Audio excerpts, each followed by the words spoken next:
welcome to the Plenty of Positivity podcast. I am your host, Courtney Beck, and today we have an incredible guest, Valerie Probstfeld. Valerie is an author. She is a nurse practitioner, founder of To Mom is to Love, a keynote speaker, and a flutist. It is my absolute pleasure and honor to welcome Valerie Probstfeld. Oh, thank you so much for having me, Courtney. It's an absolute honor to be on your show, Plenty of Positivity. I love what you're doing, and I am just so grateful to have the opportunity to come on your show. And I just really feel like you just exude positivity and light. So it's just an absolute pleasure. Thank you so much, Valerie. It is an honor to have you on. I have been waiting for this moment. I have to congratulate you. To Mom is to Love. I got my notes already. Big congratulations. I mean, the time and the effort that it takes to put a book together, and it's a beautiful book. You talk about so many things. We're certainly going to jump into the book, but I just want to start out with saying, Valerie, since I have met you, and I just want to let the listeners know, I met Valerie on LinkedIn. So just the power of networking and social connection, literally. But Valerie is one of the most kind-hearted people you will ever meet. So please follow her. She's one of those people, I just have to say this. There's certain people that come into our lives and you just click. And Valerie is one of those, and she supports so many people on these social platforms, their endeavors, what their initiatives are. So thank you so much for being you, Valerie. Thank you so much, Courtney, and right back at you. I just absolutely love everything you're doing, and thank you so much again for this opportunity. Absolutely. So let's go ahead. Like I said, I really want to dive into this book. I'm so excited. I have so many notes. But let's just start with an introduction and a background of yourself to first start off with. Yeah, well, thank you so much. So I would say how I call myself, or what I started this journey as, really is once I became a mom. Within 10 minutes becoming a mom, once my first baby was born, I felt like I was going to be an A+ mom. And then once my baby was taken to the NICU, in that, the first 15 minutes or so, I did not know how I was going to kind of emotionally handle that, because being an A+ mom, I had everything studied for. During pregnancy, I wrote all the notes down. I had like notebooks and books I was studying for.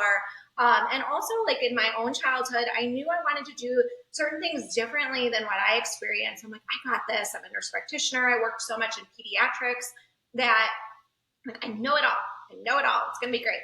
And then once she was taken away, I'm like, I have absolutely no idea what I'm doing. Like, I don't have any control. I thought I had all this control, and that illusion of control was kind of just ripped away. And so that was the first kind of paradigm shift I had. And then I remember, some of the nurses coming in the room, and they were great, like, they had well-intentioned, and they would call me mom. And I thought it was interesting, because I'm like, gosh, everyone is calling me mom. It's like, mom, do this, mom, that, do you have a question, or do this for, whatever it is, it's mom, mom, mom. And I was like, I love this name. I planned for this name for so long. It's a beautiful name, but also it's not my only name. And I'm filling out my daughter's birth certificate so carefully, making sure I'm like spelling everything correctly and not making any mistakes. But then it's like, I have this kind of hypothetical birth certificate that I am almost reborn, in the sense of, like, I have a new name now. And this new name comes with so much responsibility and so many expectations, where I thought I was going to be, like I said, this A+ mom, this perfect mom. And so that's my own expectations. And then society has so many expectations of, like, what is a mom? What is a good, quote unquote, good mom versus quote unquote bad mom? And so I looked that up in the dictionary. Journaling really helped me when I was in the NICU. I just love, like, kind of writing my thoughts out, getting it from my kid onto the paper. And so when I was journaling, I was like, what is a mom? What is mom anyway? Like, I love the etymology of words. Let me look it up. And so the title, there's a title mom, the noun, mom, obviously, that we all know. But then there's also a verb, according to Merriam-Webster, which I thought was really interesting. To mother is the verb of mom, and to mother means to give birth or allow oneself to rise, care for, or protect. And I thought that was interesting. Like when you think about what gives birth, what allows oneself or family to rise, care for, or protect, and that's love. That is what the verb to mom is. And that's kind of where I came up with this. To mom is to love. Because when you take away the control over anything else, like I don't have control of so much, regardless of, in motherhood or in life. But what I can control is my verb.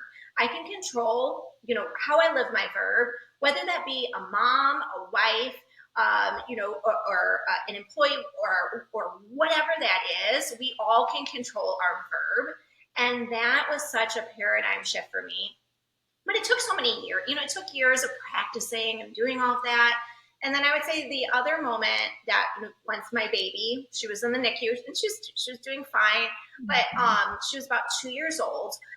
I remember, I'm a first-time mom. I was nervous to have her be alone with sitters, and so I'm like, let me put a camera up because I don't know. And she was amazing, our sitter, but I was so nervous. And I remember I left it running that day. I just forgot to turn it off. So my daughter came in and she was like, Mom, I hate your angry face. I yelled at her. Sorry. I yelled at her, scolded her for, I don't remember what it was. It was something, she wasn't listening. And I was like, oh my gosh, whatever it was, I was kind of being just, I don't know, blunt or maybe I was too harsh or whatever that was, whatever she saw. And she was like, Mom, I hate your angry face. And she was so verbose for a 2-year-old. And so I was like, there's this camera running. I'm a flutist and I wanted to assess my performance because I don't know. I didn't think I yelled that much. And it caught me off guard because I'm like, well, my mom yelled. And that's exactly why I wanted to do this differently. That's why originally I wanted to be a perfect mom, because my mom was just always yelling all the time. And so I played the camera back so confident, or the video back. And oh my gosh, Courtney, I sounded exactly like my mom. It was just so eye-opening that I was like, I had no idea I sounded like that. No idea. In my head, I was justified for whatever it was. It was like, well, she's not listening. It's bedtime and whatever it was. I don't really remember the specifics, but I feel like we're always in our heads, there's a reason why we are frustrated or whatever it is. But at the end of the day, to the observer, it doesn't matter what I'm thinking at all. All she sees is an angry and yelling face. And that was such an eye-opening moment where I'm like, I knew so much of over the past couple of years, this imperfection was always trying to live my verb, but still it's not enough. It is not enough. And I'm so how do I be perfect? But, really it's this assessing, how do I just have not an angry face? Simplifying it to that. I don't know. I felt like it was kind of just how do I break these moments down step by step by how do I live more in the moment and not be frustrated or not do this. And that kind of, I turned to my neuroscience background as a nurse practitioner and, of these mental back roads and highways. I started, thinking about how can I be more grateful in this moment? If we're running late, how can I show gratitude? Because I was reading so much about the power of gratitude or the power of mindfulness. How can I show that right now instead of being frustrated that we're running late, and kind of thinking about it from my brain perspective of the amygdala maybe responding in a fight, flight, or freeze way. Maybe something bad happened before when we ran late. I don't know what, but that maybe your brain is kind of thinking there's this alarm and you need to run, argue, or yell, fight, or flee, or freeze up. And so how can I take a back road and think more about this and lengthen my space? So Viktor Frankl, he has this famous quote that I just really love of, between stimulus and response, there is a space. And within that space lies our power to choose. And within that lies our growth and our freedom. And I don't know if I verbatim quoted that correctly, but it's essentially, how do I lengthen my space? Because it does allow me this freedom. And so anyway, that was a super long-winded answer to your question, Courtney. So but that's kind of like how it all got started and what I started working on and why I started writing the book in the first place, as to how do I lengthen that space, and also how do I embrace imperfection and just have more of a happy, how can I be more content in this moment? How can I be more peaceful? Meet my kids where they are in the moment and not necessarily travel to the future or ruminate about the past. And it's so much easier said than done. But once I exercise that, once I practice that, it can become easier over time, like a muscle, essentially. The brain's not technically a muscle, but it sure as heck just really acts like one in so many ways, with neuroplasticity and new neuronal growth. Valerie, I have so much to unpack. I am so excited. You started us off fantastic on this background introduction. To first start off, I wanted to talk about this idea as you were speaking about even just the camera and the reflection of what you had seen in that camera. I think the word that came up was just this idea of like self-awareness and being aware. There's so many times, and you also talk about being in control. Like you just want to take hold and like, no, this is the way it's going to be. And this is how it's actually going to pan out. And that's not the way, of course, as we know, life actually is. And then you end with exactly what you had just said, but living in that moment.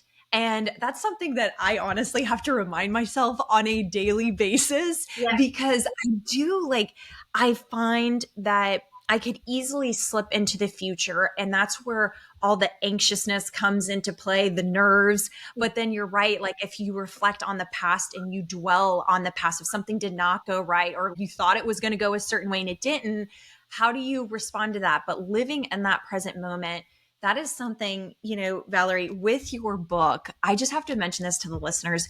You have such a gift for analogies and allowing the reader to understand sometimes what could be like complex topics if they're not in per se like medical field or psychology, and you relate it back to life in such a simplistic way. So I cannot wait to really dive into that. But I do want to highlight, when I first met you, Valerie, I had no idea of your background. I had heard, of course, about To Mom is to Love, but you are such a humble human being. You graduated with a master's degree in nursing from Yale University, and you have an extensive background in nursing, upwards to 16 plus years. So I first want to start with that because big congratulations. That is quite the career accomplishment in itself, let alone the book. But what did you learn from those 16 years of experience in nursing? Thank you so much. And I really appreciate your kind words and support, Courtney. That means so much. And, I think there's so much I learned, I would say. And I think going back to this, really embracing, I don't know if embracing is the right word, but like this studying, that was my identity. I was always going to get the A in whatever it was that I did. And so that went, right to like, I was looking at nurse practitioner schools. I knew I wanted to be an NP. There was just something about, so I started out, in college, I was a music performance major and an art history major. I had this double major. I loved art history.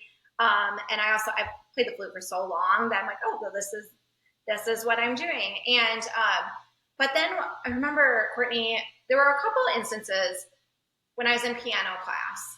There was a nurse that was a teacher, and she compared being in a surgery, assisting in a surgery, to being on stage, and how it's similar. And I thought that was really kind of cool. I'm like, oh, that's interesting. We had an incredible nursing department in my undergrad. Bradley University was my undergraduate. And they really just were so supportive when I said, I think I want to do something in the medical field. I don't know what. Like, I knew when I read biology books, like I just came to life. Like I just thought it was so cool. And it was a feeling that I had that I didn't necessarily have with some other things that I would read sometimes. So I'm like, I remember there was like a drawing class from art history or a biology class. And I'm like, I'm going to do this biology class. And then, so there was just, and I'll say my professors at Bradley, there were so many incredible professors, but one in particular was my flute teacher, Dr. Kyle DiZappo. She supported me so much with that because I was so scared that I was, adding this nursing major. It's like, what can I, like, what is she going to say? I have all these performances, all these things I need to do, which music is such an important part of my life. But there was something that just, this desire that I knew I had. And she was so supportive. And she was like, well, why don't you do this and this? And, and so I remember like looking at NP programs. I knew I wanted to do something with that, with some of my clinicals. There were some nurse practitioners that like really were inspiring for me. And my flute professor and we would sit and like look at the Yale admissions like process. And I'm like, I want to go there. That's where I want to go. I love history, first of all. I want to go to school in New England. And like Yale is just this incredible program. I want to go. So like we just kind of came up with a game plan of how do we like make our recital so like it works with the schedule. And she really instilled in me this growth mindset, which I think was so. I don't think I would be the person I am today without those professors, because I think before that I had this whole pass or fail mindset of like you either get an A plus or you fail. And, and I had a little bit of that, like we were saying with like becoming a mom. I was like, oh, I have to be A plus. But also at the same time, Kyle and Molly, a couple other professors I had, they really said, it's okay to make mistakes. It's okay to essentially, I say in my book, like color outside of the lines, because that is not, life is not, if you look all around us, it's not perfect. Perfect is, these trees, like I have trees on the back of my window here and to the side of me. And I look at all the different colors, all kind of the asymmetry of life. And that's where we really learn and that's where we grow. And I grew so much at my time at Bradley. And I remember before a performance one day, there was a student that he had a bit of an emergency. And I remember like helping out with it, calling 911, doing all these things and all. And because, I was studying, I essentially would study in my practice rooms. Like I would practice the flute and then study for nursing. And so the student had this emergency and I was studying. I'm like, oh, let me help out. And then I remember going to this music performance class afterwards and just thinking like, that was so cool. Like, I want to do that more. I don't want to sit here and listen to music. And I love music. I love music. But it was just this, like that, again, that feeling inside that like put that fire in me of like, I want to do more of this. And I'm so glad and so thankful to those professors that listened, because I really struggled with not knowing what I wanted to do with my life, and I just did not know. I had this life planned out for me that, I just didn't know what there was out there. And they allowed me to discover that and to, say that it's okay to discover that along the way. So anyway, that was, sorry, go ahead.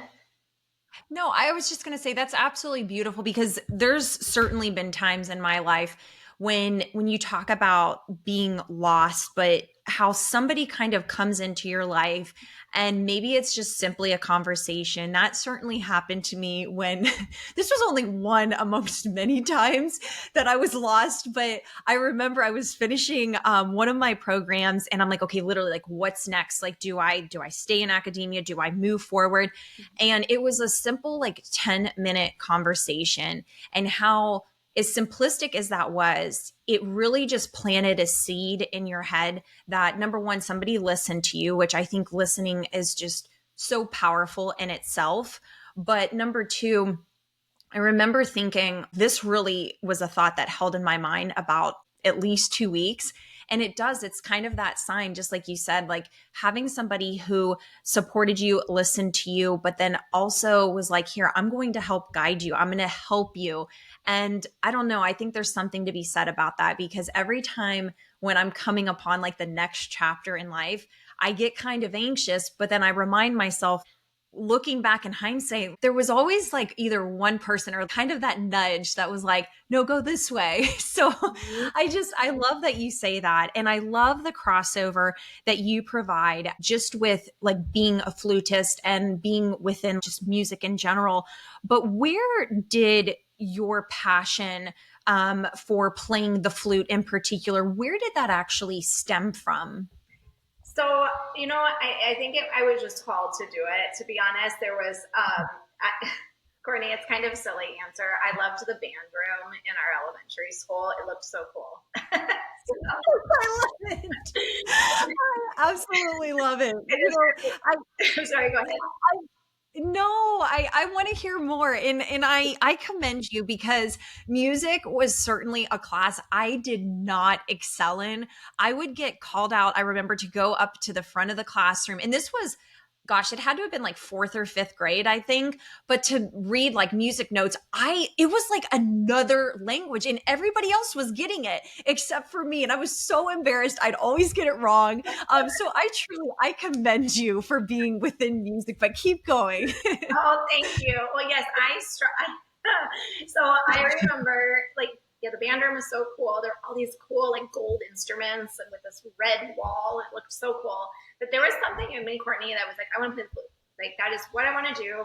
I remember I couldn't get a sound out of that damn flute, like when we were doing instruments, and but I could get a sound of the trumpet, like the buzzing of the mouthpiece. And I'm like, they are going to give me the trumpet. And there's nothing wrong with trumpet, but I knew I wanted to be a flute player. So I remember being like 10 years old, telling my mom, like, I want to play the flute. So she made a phone call. Like, Valerie wants to play the flute. But anyway, I appreciate my mom for doing that. And then following up on that. So, but anyway, it's just interesting though, Courtney. I think that, there is this, I am really on this kick with this book and with everything in life. I feel like when things are meant to be, the universe just flows. And the universe flowed for me to play the flute. Like, when I look back on that, like, I didn't do well in like understanding some of the music theory. I remember sometimes there was one professor I had in particular. He, like, I don't know if you know that Scream painting, like, I think Jung or something, where he has his hands to his face and he's doing a screaming face. That's what he put as a grade on my music theory when I was papers.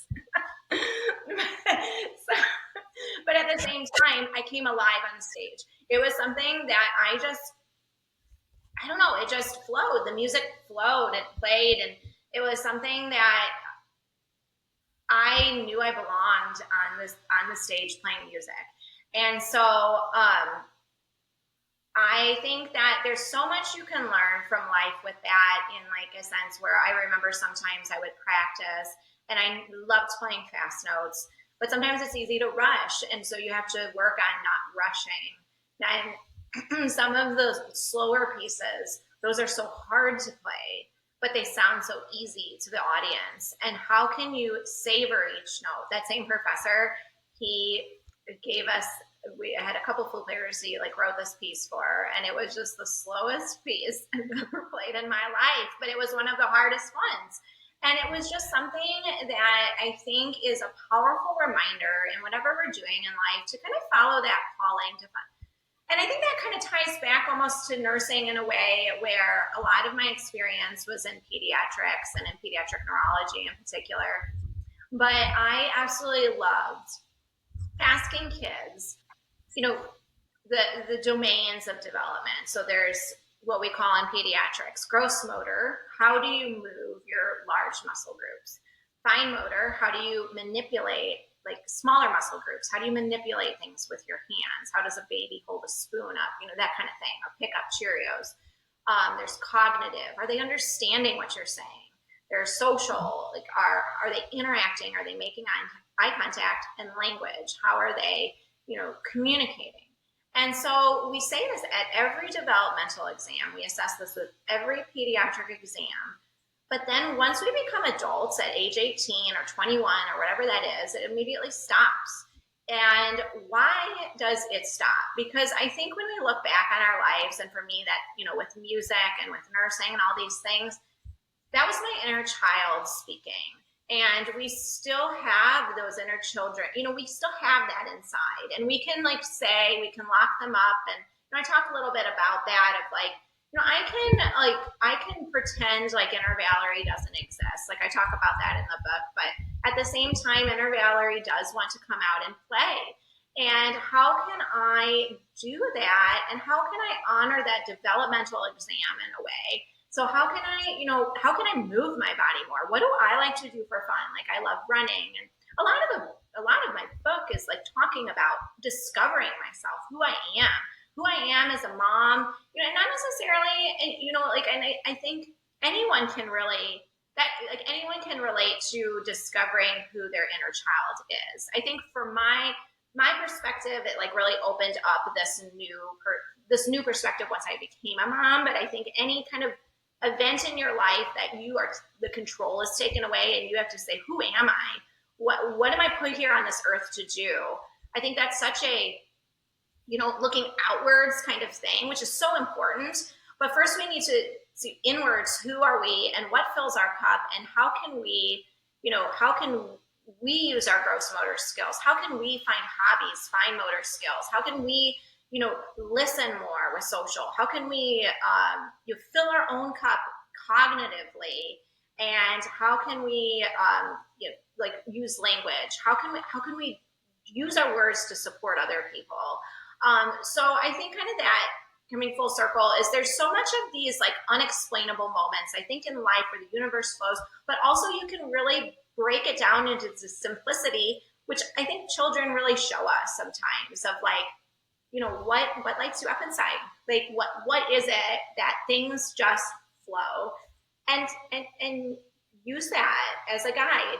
That's the door that kind of like peeks open, that like sometimes doors will open where you didn't even know they were going to be, and you'll meet people that you didn't know you were going to meet. Like with you, Courtney, like I just absolutely love our friendship, and like just interacting with all these people on LinkedIn that I never would have even encountered if I didn't lean into this. So anyway, sorry, again, another long-winded, I can't help myself, but just to keep talking. I absolutely love what you just said. I mean, number one, this idea of having that like childlike imagination. Mm-hmm. And as I reflect back, just in my personal life, there's something that happens, I think, as we become adults, how society does push those norms on us. If we're in, or we've pursued a certain program, or we're in a certain career, that you have to go in this direction and there's no other choices, it's either this or this. But when you really do, when you look kind of internally as to what your heart is calling, or like, what is your strength that you could follow?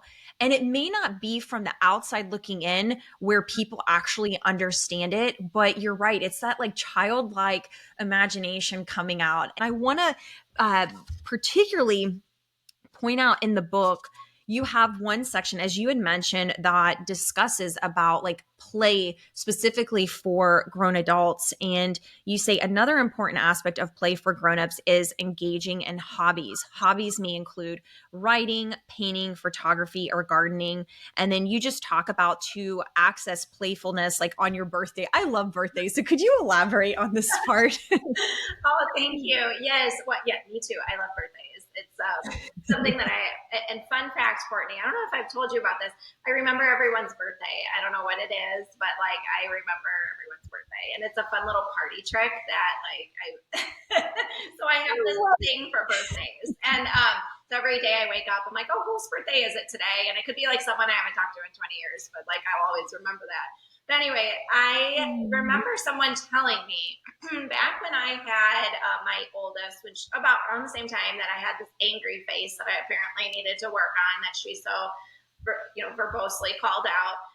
There was someone at a retreat that told me, like, I think the retreat was like right after my birthday or something. And she was like, oh, happy birthday. I love birthdays because you can do what you want to on that day. And I was like, wow, you really can. You give yourself that permission to be a child again. Or at least, like, for me, that's what I do. I don't know, like, and sometimes you can't, maybe you have an obligation or whatever that is. But, just thinking, like, how can I celebrate me? How can I, and I think sometimes that may sound, this quote unquote selfish, but I think selfish is an interesting word in itself, that we need different words for that, because there is this sense of, how do you fill your own cup so you can have it overflow to other people? And that kind of selfishness, I feel like, is a selflessness in a sense, because then it can overflow. So I really feel like, anyone who's listening that has any influence over dictionaries or words, maybe we can think of some more words for that. But all that to say, like, whoever's listening, just think about, what do you do on your birthday? Do you, like to go for a walk? Do you like to, listen to music or whatever that is? Try to live that more in your life, and try to sneak it in where you can. And I think that really is allowing yourself to play. And I think I absolutely love how the brain works. It's something that I've always been fascinated in. And I think it's so interesting that play allows neuroplasticity. It literally allows our brains as adults to grow. It's this flexibility, and it is, and that kind of goes to this. I love to talk about nature, and I talk a lot about that in my book. But, like, if you think about a garden, like, there are so many plants have to be flexible to reach nourishment, to have sunlight. And if you have too many plants or too many thoughts or whatever that is crowding a garden box, you have to sometimes weed that out, and you have to allow the plants to grow in their own way and be flexible. And I think that's kind of what play does, in a sense, to our brain. And I know that, we can get so complex about the brain and the body, but at the same time, there's these, I think, universal truths that, when I don't have an answer, I look to nature, because nature, is just, I truly feel like it is there to be a guide, to help us, and to be a friend, and to lean into that. And so I've just been doing a lot of that more. And really, with my writing journey, I'd say probably over the last five years, I have just, sat with a piece of paper. I try to do paper. Sometimes I have my phone if I'm in a parking lot or something and I have a few minutes to write some notes on my phone. But trying to actually, like, put a notebook and just sitting with nature and writing down the sounds that I hear or the sights that I see, and using those visuals, using the five senses. Like, what do you, I know psychologists will say that. What are, like, 5 things you can see, 4 things that you can hear, and then the taste, smell, touch. But if we kind of, think about that, journal about that, be mindful about that, that allows different pathways, that allows different pathways in our brains to grow.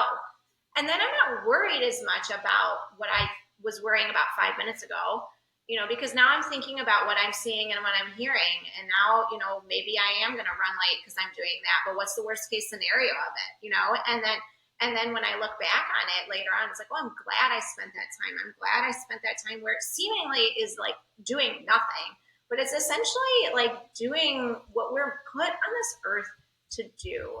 And I think that is so underrated, simplicity. And I honestly think ease can sometimes be overrated, because this is not easy. This is not easy, but it is worth it. And when we exercise these pathways, I truly feel like, I can grow. And growth is what I think is so powerful. And what we assess on pediatric visits, how are our children growing? And as adults, how are we growing our minds? How are we growing our relationships, our connections with other people?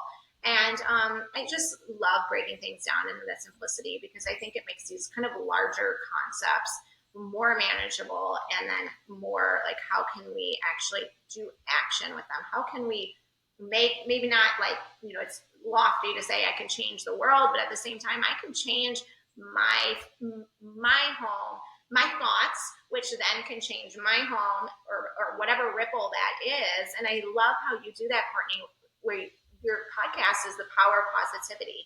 And there is such power in that. There is such power in choosing that mental state and all of the ripple effects that can come from that. So, yeah. That was so beautifully said.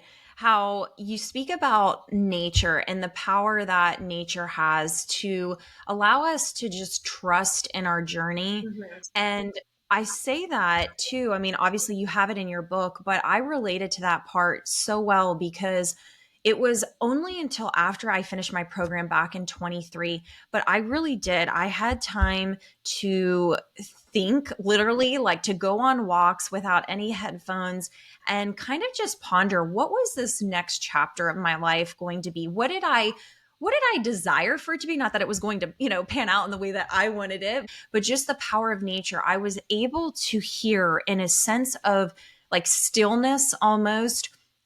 It provides that sense of clarity as to like certain words that came into my mind. And I had never experienced that before because we are always, I mean, including myself, we're constantly tied to technology and there's so much noise and distractions that we don't allow ourselves sometimes just even like 10 minutes like to meditate or to write in your journal. That's really when, in my opinion, like magic could happen where ideas come to fruition. And I want to bring up one point alongside nature. You talk about seasons, and this is kind of like going back to the analogies, which I absolutely love throughout your book. But you talk about in the winter, I can bundle up and I could go for a run or hike. The coldness brings peace and stillness to my experience. And then you go on to say, during spring walks, I can look at the daffodils and remind myself it will soon be summer again. Life continues to change through all its seasons. So, could you maybe just elaborate on the idea and the thought of seasons in relation to our lives? Oh, well, thank you so much. And, I have a special place for seasons because Courtney, I grew up in the Chicagoland area, but then I kind of moved around a lot and I lived in Texas for 10 years. And, I love Texas and it's a very, a very proud state. And I'll say to all your listeners, if you are from Texas and you have a baby outside of Texas, you can literally put Texas soil underneath the bed and you can have your baby be born on Texas soil. So there you go. If you're anyway, fun thing. But so all that to say though, Courtney, that I missed the seasons a lot when I lived in Texas. Like I loved the Texas seasons, and there are Texas seasons, and they're so beautiful. The bluebonnets and all those flowers are so beautiful. But at the same time, I missed the winter, I missed the snow, and I missed the fall and the spring and the summer. So when I moved back up here, I think it was in 2019, I was just like in love with going outside and really just experiencing all these things that I forgot about, like the birds chirping in the spring and all of these things, and or like the autumn leaves swirling down.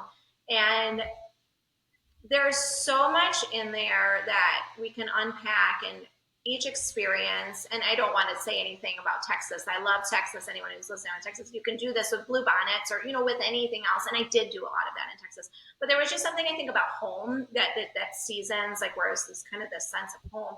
And I will say, Courtney, how I came up with like a lot of what I wrote about in that book was from one of my darkest moments of I really experienced a lot of PTSD, from the NICU experience, and I really struggled with a lot of doctor visits after that. I felt so kind of just lost. I did not know what to do, and in those times, I remember taking walks in the snow and feeling alone and feeling like I didn't know where to turn. And then one day I noticed a bluebell pop up from the snow. And it was the same walk that I watched. There were some lambs at a farm. And I just was like, God, the seasons are always changing, and I can just allow myself to step into that change and to step into that growth and to allow the spring to come, for the summer to come, and the fall. And there's such beauty in the fall in particular. Like I know we've talked about this of like, when in the summertime, the green on a lot of the trees, it's from chlorophyll, it's producing food from the trees. But in the fall, it's that decreased light, it's that the darkness, the coldness that decreases the green color, and it brings out the inner color of the leaves, in particular oranges and yellows. And it's so beautiful. The fall is so beautiful. And how can we, see that for what nature is trying to show us, that there is beauty in the darkness sometimes, and that every season changes. I remember, a long time ago, Courtney, and I didn't include this in my book, but this is something that like I'm just reminded of. There was a child, like I don't know, like a 13-year-old or something maybe. If you search it on the internet, you'd probably find it, where they talk about,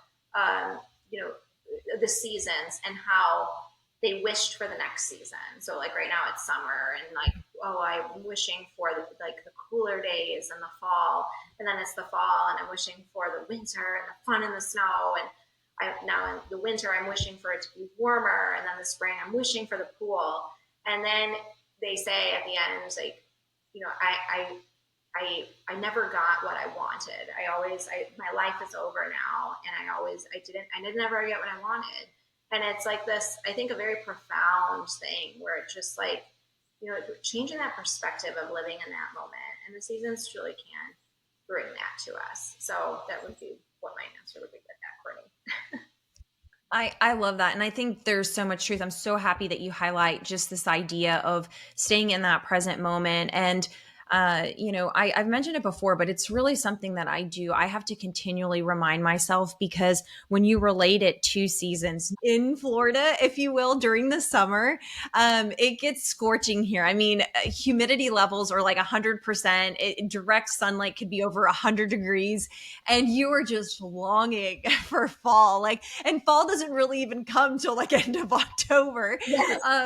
But, but it's true. Like you kind of, it's almost that sense of like you wish away time. Yeah. And you mentioned that idea before in one of the topics, but like flow state, just allowing things to like flow. Mm-hmm. And I love how you mentioned that. Could you maybe just elaborate on maybe how that idea helps you in your life when you are at that crossroad and you're about to turn, the chapter, so to speak, in your life? How does that, just knowing it's going to work out, that flow state, Yeah. how does that really resonate with you? Yeah. I mean, I think that's, for me, that's like really kind of like, if I can't control anything, and knowing that I can control my verb, and that's all I can control, sometimes I don't even know where to turn. And that's like where I feel like I have to turn to a higher power almost with that, where it's just like, I think that, is a point where I remember, and I think I included this in the book. It took a lot of like, I journaled a lot. Like,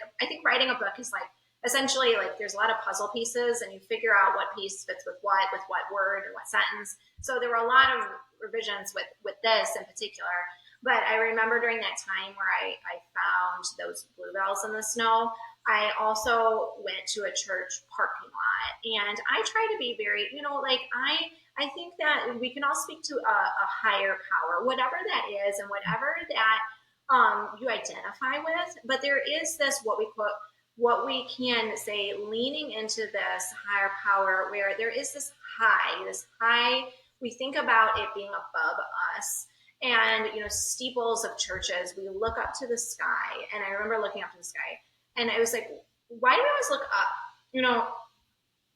What if it's all around us? What if, like, our loved ones are around us, and it's in the air that we're breathing, and it's in the music that we hear, and like, I think that just changes the perspective of flow. And if we just let go into the moment and be mindful, and just the simplicity, we're kind of like letting go and dropping our bricks or our weights and giving it to a higher power.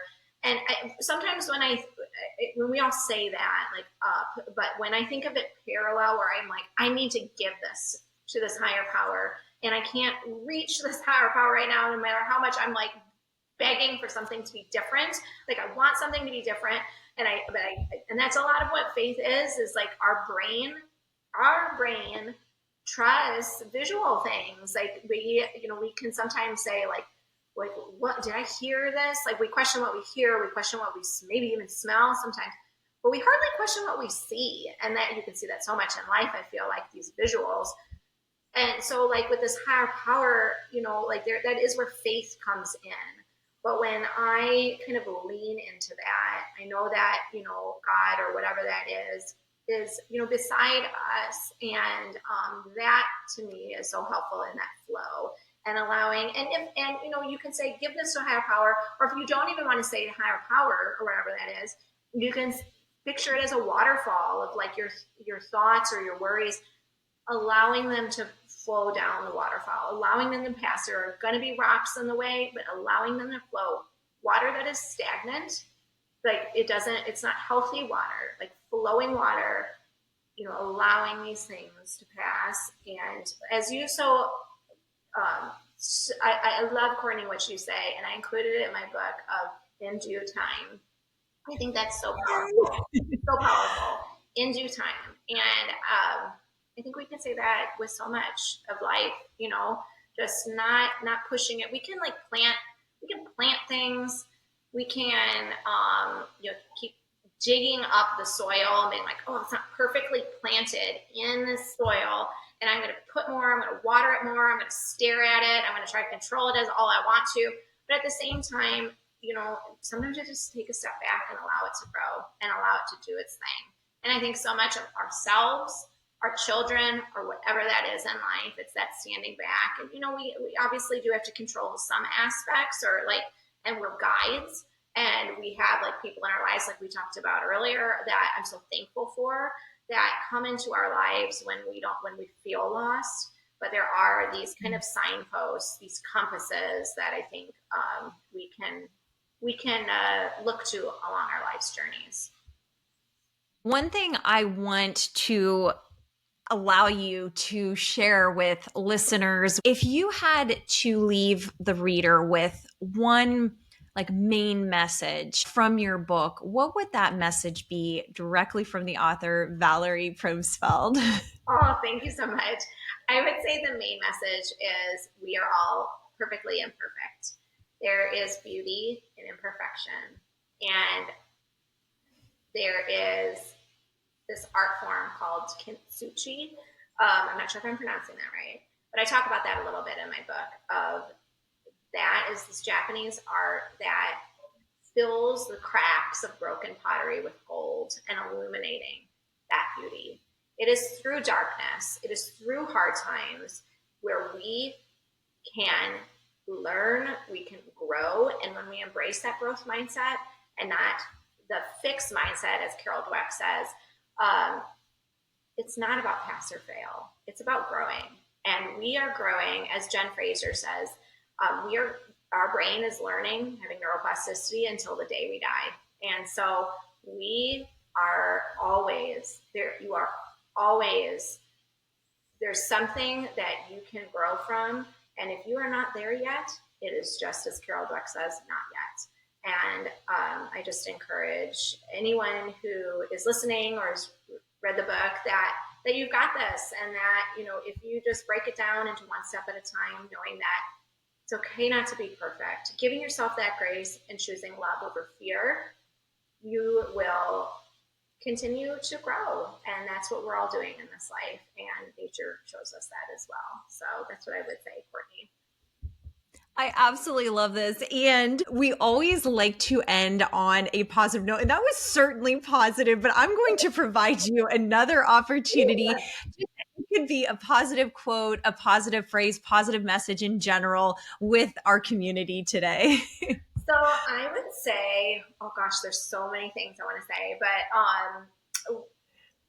breaking it back down to what my daughter said when she was 2, the angry face.